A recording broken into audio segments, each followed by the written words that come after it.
Coming up, we'll take a look at the latest COVID-19 numbers in Denton County.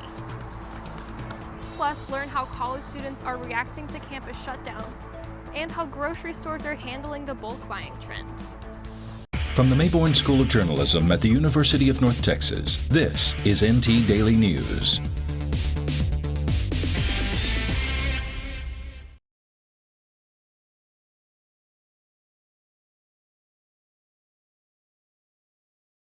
There are now 206 confirmed cases of COVID-19 in Denton County as of today, Wednesday, April 1st. The fourth coronavirus-related death was announced yesterday. Thanks for joining us. I'm Caroline Cluis.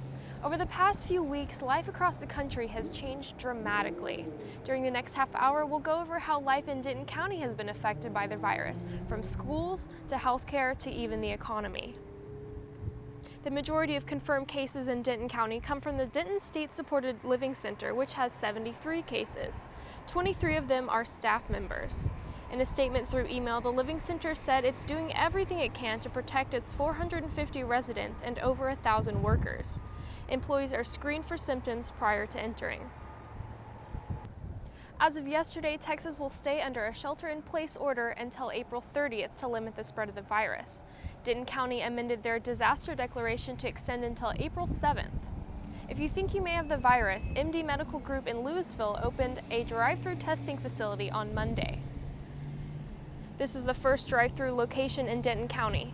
Drive-throughs like this make it easier and safer to confirm cases of the disease. One of the confirmed cases is a student from UNT. The student traveled to New Orleans for spring break and has been in quarantine since being evaluated and tested for COVID-19. UNT will be shut down for the rest of the semester. Denton ISD schools are scheduled to reopen on Monday, May 4th at the earliest. Yesterday, Governor Greg Abbott made it easier for the state to reimburse public safety employees for coronavirus treatment. He said that the employees are vital to Texas's COVID-19 response, and he didn't want to financially penalize those whose duties put them at a higher risk for the disease. From the common cold to the 2002 outbreak of SARS, America has experience with both coronaviruses and pandemics. But COVID-19 is so new that scientists are still learning how it works, and anything that can help us understand a little bit more about the virus is considered helpful, including looking at past pandemics. NTTV's Anthony Gott investigated an earlier American pandemic to learn how we responded back then and what it can teach us about how we should respond today. COVID-19 is a pandemic that has left the U.S. and the entire world searching for answers. This virus has infected over 550,000 people as reported by the World Health Organization, and it's already taken the lives of over 25,000 people. But COVID-19 is not the first pandemic America has ever faced. That was the H1N1 flu pandemic in 1918. I met with American historian J.L. Tomlin to see how the two compare. You'll notice today that President Trump is calling the COVID-19 virus the Wuhan virus, or many people are responding to it as calling it the Chinese virus. It's interesting to note that a similar misconception happened with the 1918 virus. It was called the Spanish flu. It did not start in Spain, though. In the U.S., we've already surpassed the number of cases of COVID-19 that China, the origin country of this virus, ever had. The racial rhetoric attached to both pandemics isn't the only parallel, however. The discussion of how to control the spread of the virus by flattening the curve or herd immunity was also happening then. What you're already seeing pushback, and you saw this in 1918 as well, is from Republican leaders. And it was also from Republican leaders then that maybe it's better to let that spike happen. This pushback to reopen the U.S. versus close it down further was ongoing then and ongoing now. One major difference this time around is that there's no wartime censorship like there was in 1918. Censorship then becomes involved, and that allowed the public to not be aware of both the crisis but also the scale of the problem for quite some time. By the time the American public knew that this was an issue, the peak of infection had already passed. That's a key difference with today, where a media narrative about it has dominated from the beginning. So totally different ball game. Having updates and reports ready and available for the public allows for us to all take the proper precautions and make better informed decisions. With NTTV, I'm Anthony Gott. With the many changes that coronavirus has caused, it can be stressful to process the virus and its effects. NTTV's Cami Farrell shares with us why it's important to monitor your mental health in these tough times. According to the CDC, during this pandemic, people may begin to experience increased levels of stress, and anxiety, especially when isolated. It is important that we find ways to manage these symptoms and learn how to spot them. Some common signs may include a change in your sleeping patterns, your eating habits, increased irritability, and an increase in use of alcohol or drugs. Carrie Breedlove, a counselor in Denton, shares why these responses can be expected. So emergency is it's serious, but you feel like you have the resources and the ability to handle what's going on, but it's urgent, to you, versus a crisis where you suddenly feel like, I don't know if I have the resources. But if you ever begin to feel too overwhelmed, there are several resources to help you cope during this time. Many local mental health professionals, like Breedlove, are using outlets like Zoom for digital sessions. Breedlove is offering extra time during each session to help her clients adjust to the platform. Counselors in Denton MHMR can provide help. Students at TWU and UNT can access digital services. AA and NA meetings are also offered digitally at this time. Assistant Director of the UNT Meadows Center shares some ways to cope at home. Find a way to get yourself on a schedule that works for you, that still accommodates everything that you have to do, but making sure that you're also spending some time outside or working in exercise. Again, mental health breaks, so de-stressing, yoga, meditation, whatever that looks like for you that's effective for you. Crisis hotlines for the county and country will be available on our website. If at any time you feel like you're in an emergency, remember to call 911. Emergency services will be available during the stay-at-home order. For NTTV News, I'm Cami Farrell. After spring break was extended and traditional classes moved online, many students decided to pack up their dorms or apartments and move back home. NTTV's Erica Rhodes tells us how much students have been affected by this virus. Students' worlds were turned upside down on March 12th when UNT announced the closing of campus, following behind many other universities that had done the same. All in-person classes at any UNT location has been canceled for the rest of the semester and switched to online classes. However, residence halls and dining services remains open on campus for students who want or need to remain on campus. UNT sophomore Kira Hutton, who decided to continue living in her dorm, tells us how things have changed. There's really absolutely nothing to do. All the dining halls are closed except for one. The union's closed. There's absolutely nothing to do besides stay in your room and walk outside. Many students have expressed their concerns with classes being online, worried that they will not be able to get the same learning experience as they would in a regular classroom, while other students are asking UNT for refunds after things such as in-person classes and other school amenities have been closed as students' tuition paid for. UNT senior Mario Barbosa tells his experience living in an apartment. I have been living in an apartment, and I'm going to stay here just because I already have a lease in Denton, and there's little I can do to cancel that lease. I have my own space, so I'm just going to have to wait it out. UNT originally stated it would not be giving out refunds. However, they have since changed that policy and are now allowing students to sell their housing contracts as well as give refunds to students who have decided to move out of their dorms.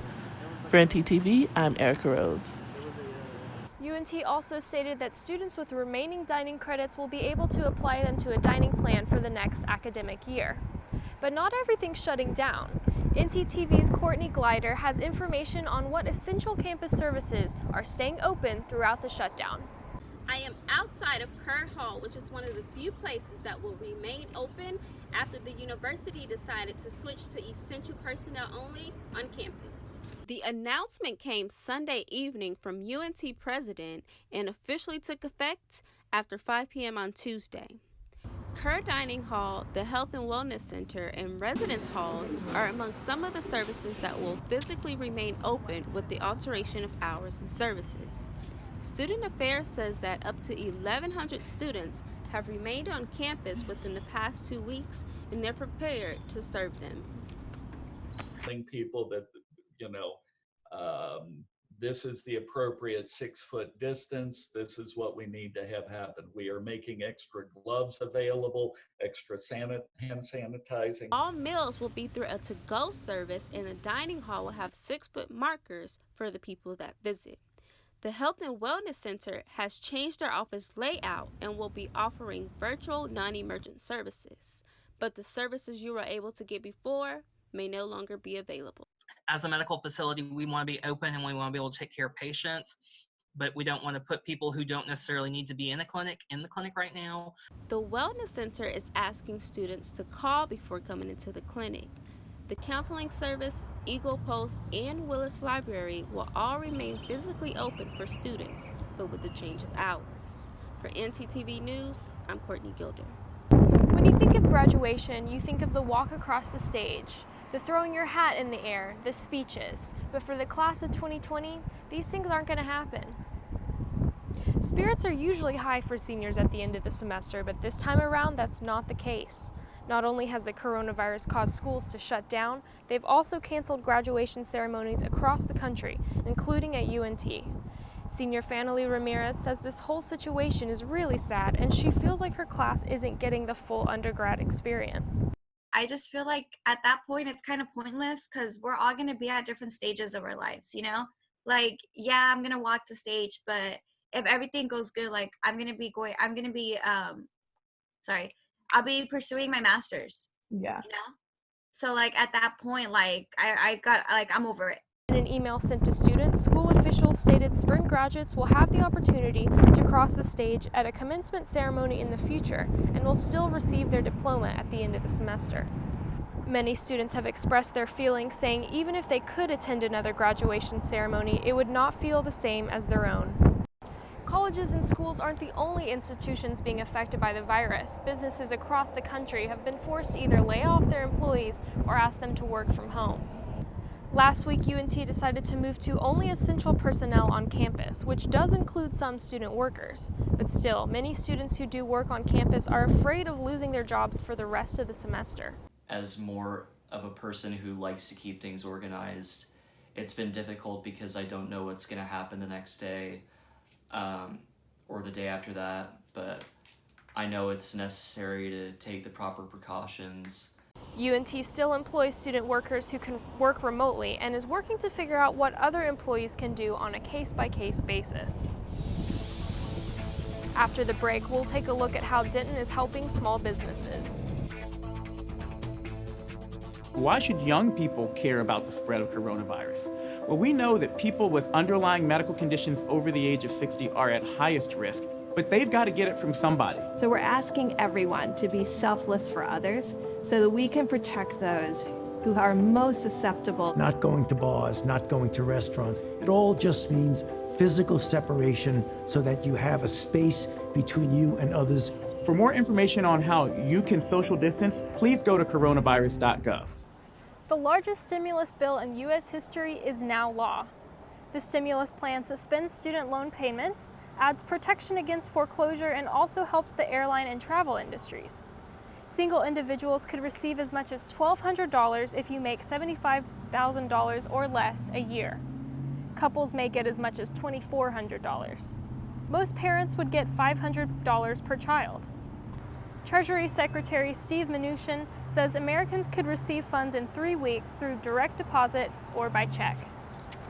The Justice Department is looking to a number of stock deals made by lawmakers just before coronavirus turned the market south. That's according to a CNN exclusive report from two people who are familiar with the issue. The probe is just underway and is taking part with cooperation from the Securities and Exchange Commission. One of the sources linked to this matter says the FBI has reached out to Senator Richard Burr about trades. The Republican from North Carolina sold between $628,000 to $1.7 million worth of stock in February. As for now, there's no indication that Burr or any other lawmaker did anything illegal. Others who made recent stock sales include Georgia Senator Kelly Loeffler and California Senator Dianne Feinstein. If you've gone to the grocery store lately, you've seen the empty shelves. Consumers are stocking up because of quarantine. NTTV's Brittany Johnson is here to tell us why and how stores are dealing with it. Since the coronavirus breakout, customers have been making their way to grocery stores. After schools and businesses are closing down, customers have made sure that they get to grocery stores and get all the supplies they need while staying at home. However, this has led to shortages of certain items such as toilet paper, cleaning products, water, and more. These items sell out fast right after they are being restocked. What's happening is with grocery stores where the consumers like yourself, myself, where we're going to the store and purchasing water more than what we've done in the past, that's where that overrun comes from. So right now, yes, we are having a huge increase in customers demanding and needing more products. So we are ramping and working very hard, very diligently to try and meet that demand. Stores are recovering as foods and other items are coming in by the bulk.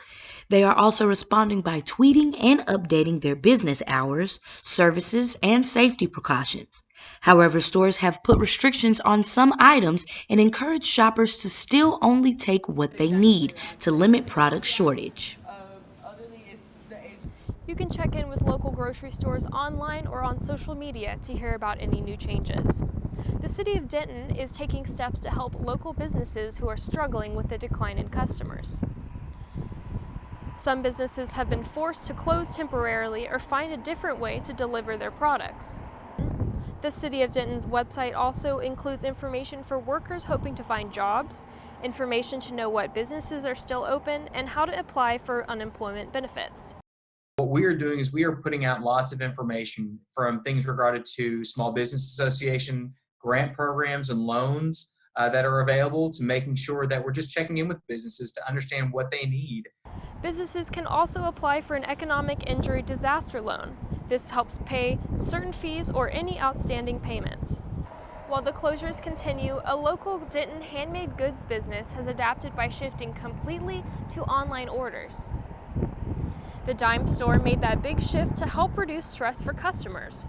The owner, Shelley Christner, has been filing out orders and packaging them up. She even says she's seen an increase in their online purchases. But we went from 40 items on around 40 items probably on Sunday to having over 200 items in our online store by Tuesday evening. So it was a pretty concerted effort and push to try to get everything online, and it served us well. The Dime store has also received community support in the form of gift cards. Now they plan to reopen today, but obviously that's not going to happen because of our shelter-in-place order. When we come back, we'll see how some students have made the transition to learning from home.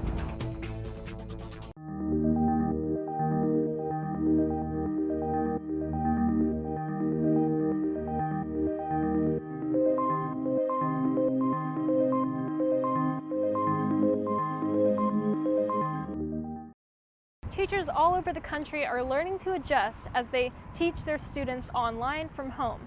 NTTV's Olivia Rodriguez spoke with one teacher about the challenges. Outside of the Westwood School, where teachers and students have not been seen in over 3 weeks.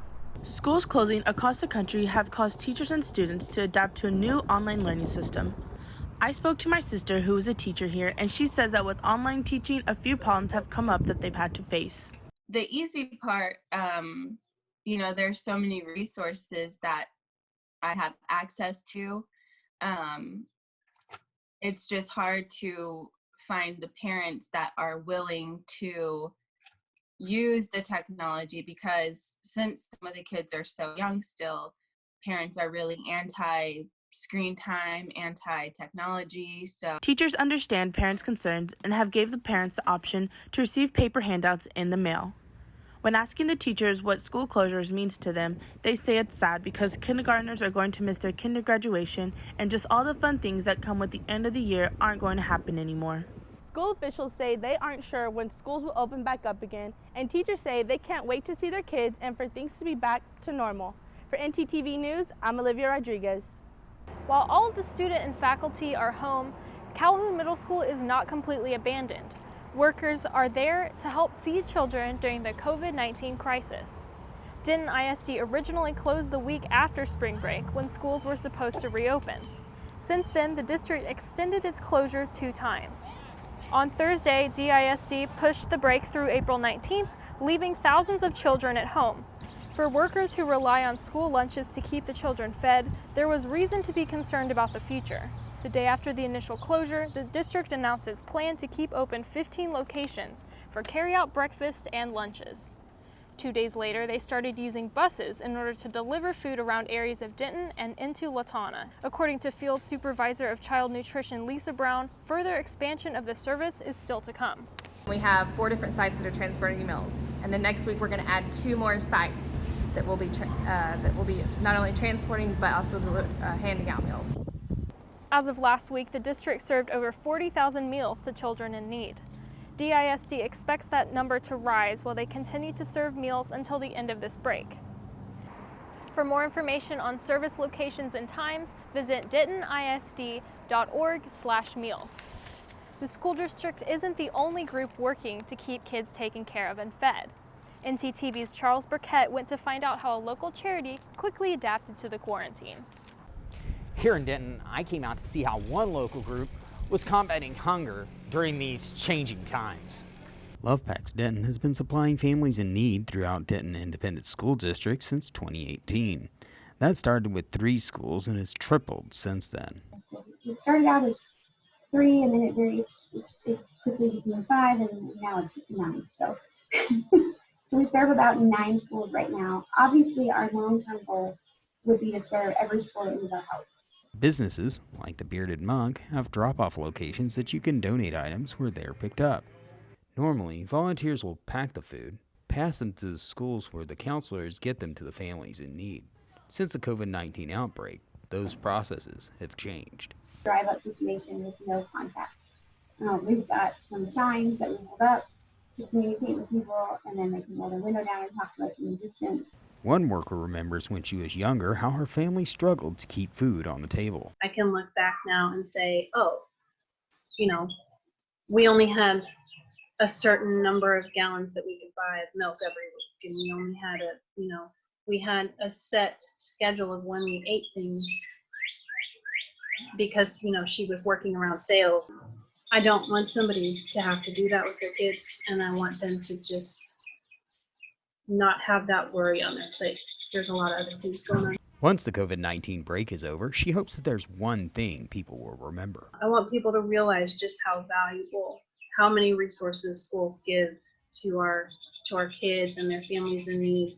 The organizers are hoping this will inspire people to give and think of others locally. Love Packs Denton is accepting donations. You can go to a drop-off location like here or around the city. You can find those locations on their website or on their Facebook site. I'm Charles Burkett, NTTV News. The area's school impacted by the novel coronavirus shocked the Frisco community. But as NTTV's Mary Wicks found out, it also brought them closer together and encouraged the school district to act fast.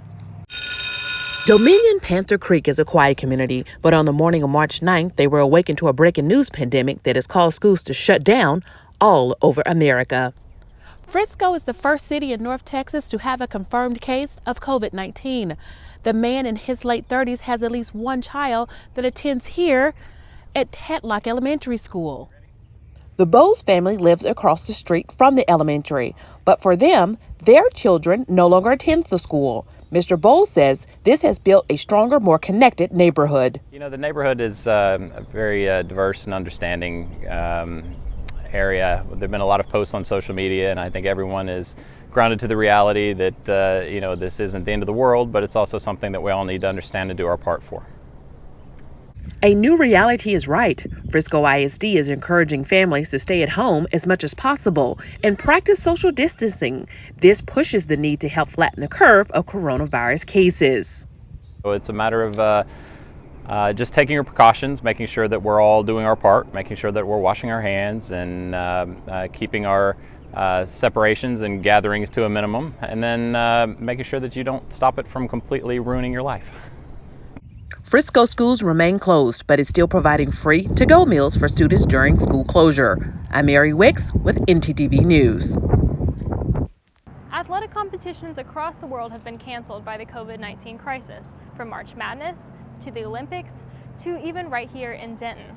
NTTV's Brooke Lamp talked with some of the University of North Texas's student athletes to find out how they were affected after the NCAA canceled their sports and activities. Zachary Simmons on the men's basketball team. It's tough because, you have our situation, but there are a lot of sports that we're just getting started. We at least got to go through our entire regular season. So it's just kind of staying focused, not really letting it get you too down. You can't really do anything about it. It's definitely a lot bigger than sports at this point in time. So you just have to really look at the big picture instead of, thinking about yourself.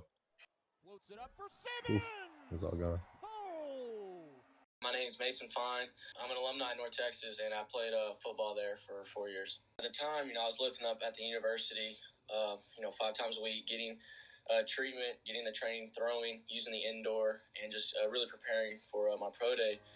And when it first hit, they shut down some things, but I was still able to go lift and get a little bit of treatment. But since that lockdown, they completely shut us out of the facility, so I'm not able to lift, not able to use any of the indoor and the treatment, delaying our pro day. It's hard to keep peak performance over a long amount of time. So, about 1 week before pro day, they said we wouldn't be having pro day. Well, at that time, we're hitting our peak performance in our numbers, our throwing, and now to be able to be ready to go whenever that time is, we don't know. It's hard to keep that peak performance up to that level. My encouraging words, it's hard if you make it hard, but as long as you're disciplined and use this time to grow as an athlete on the mental side of things, to it's hard to get my lift in, but if you can build yourself strong mentally, then whenever it does come, things are going to come more natural and more easy to you. So I just say stay mentally focused and disciplined, and it'll pay off in the long run. The NCAA ruled on March 30th they will grant athletes affected by the virus another year of eligibility. Now, most other sports have been canceled, but that didn't stop Plano resident Alex Holland from achieving her goal of running a half marathon.